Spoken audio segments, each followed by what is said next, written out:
In our last video, we looked at what are the basics you've got to have in place, primarily your LinkedIn profile to be ready to find buyers on LinkedIn.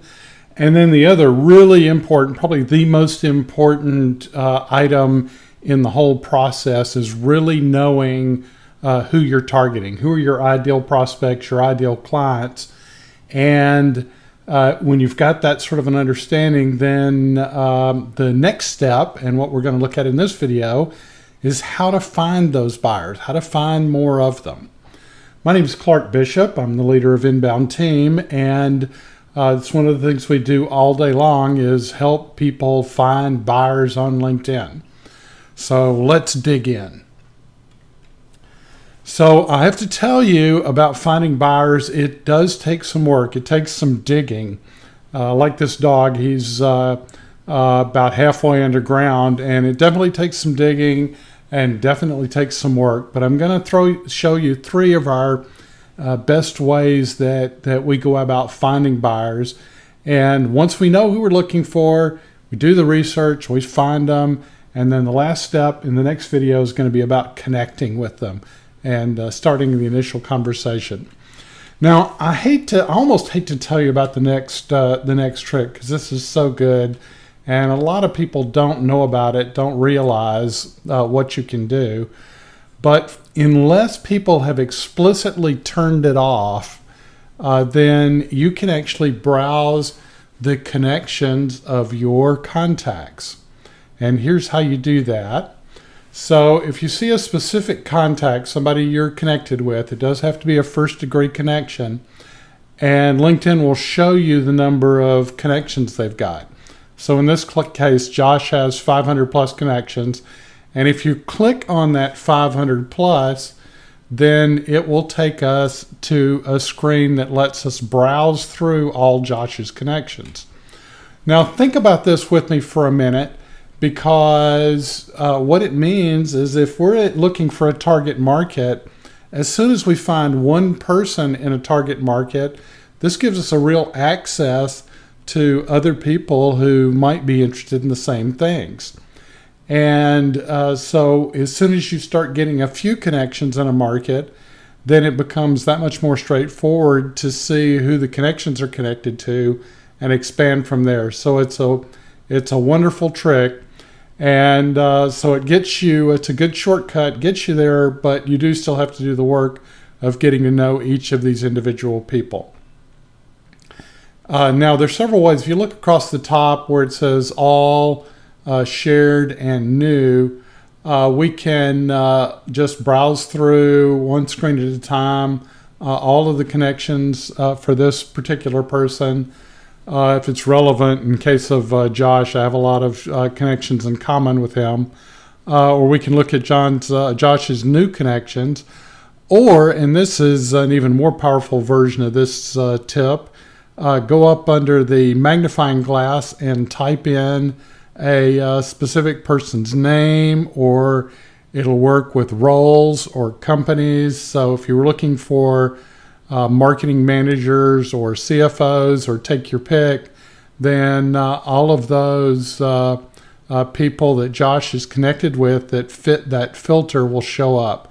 So this is a wonderful trick. It is possible to turn this off in your LinkedIn profile, and some people do this, but since it's the default, most people don't. And so it's a wonderful way to find the people you should be connecting with, and to find your more of your potential ideal prospects.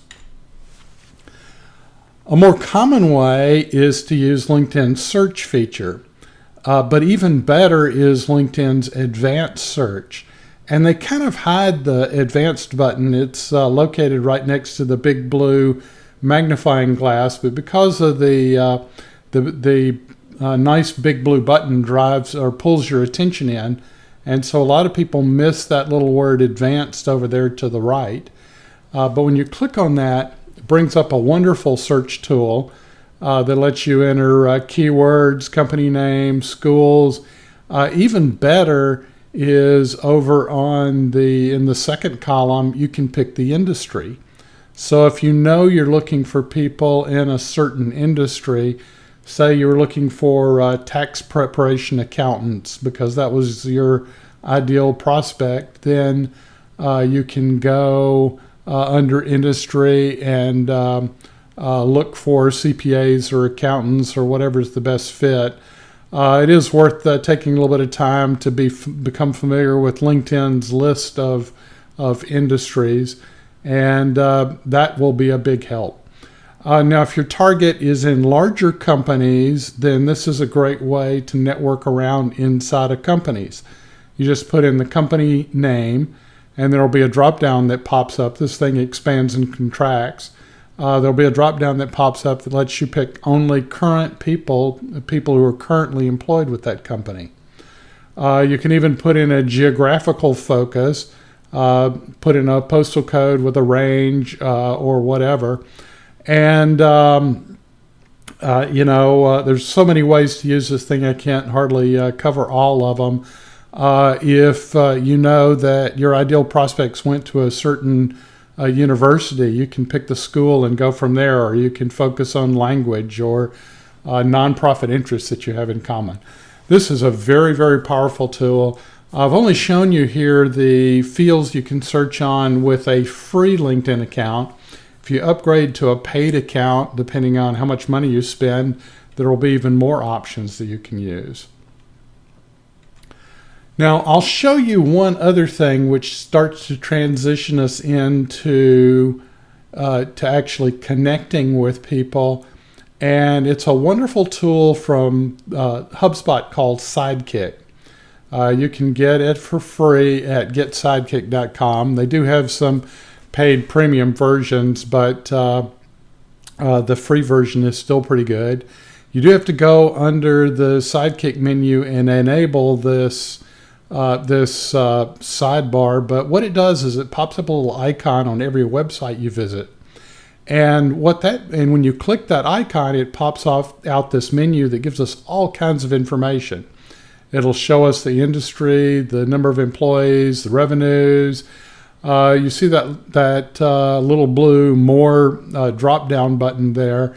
You can click that and get even more information like the address and phone number and all those kind of things.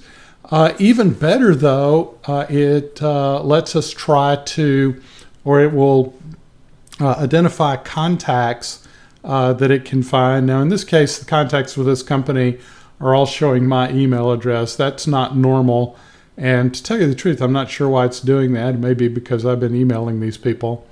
But there is a function for finding people by name. So if you found somebody on LinkedIn and you want to find their email, well, look what you can do here. Put in their name, do a search for them, and there's even a guess email button. It doesn't work all the time, but it's surprisingly good. So I wanted to be sure and let you know about Sidekick, because this lets you find a website that's associated with one of your ideal prospects, and then start to get more and more information about who the key people are there, and even discover their email and phone number for the company and so on. So those are 3 ways that you can find buyers. There are a lot of others. One is that you can buy a list and cross-reference it using LinkedIn. So if you purchase a list of people that went to a trade show, or purchase a list of people that fit a specific buyer demographic or company type demographic, then you can go and research them further on LinkedIn and apply all these same ideas. So now we've found a bunch of buyers, and I want to show you our process. It's important to keep up with. This is the identification stage we've been looking at. So I'm going to show you how to keep up with it, how to stay organized, and then also how to do the initial connection. And that's all coming up in the next video.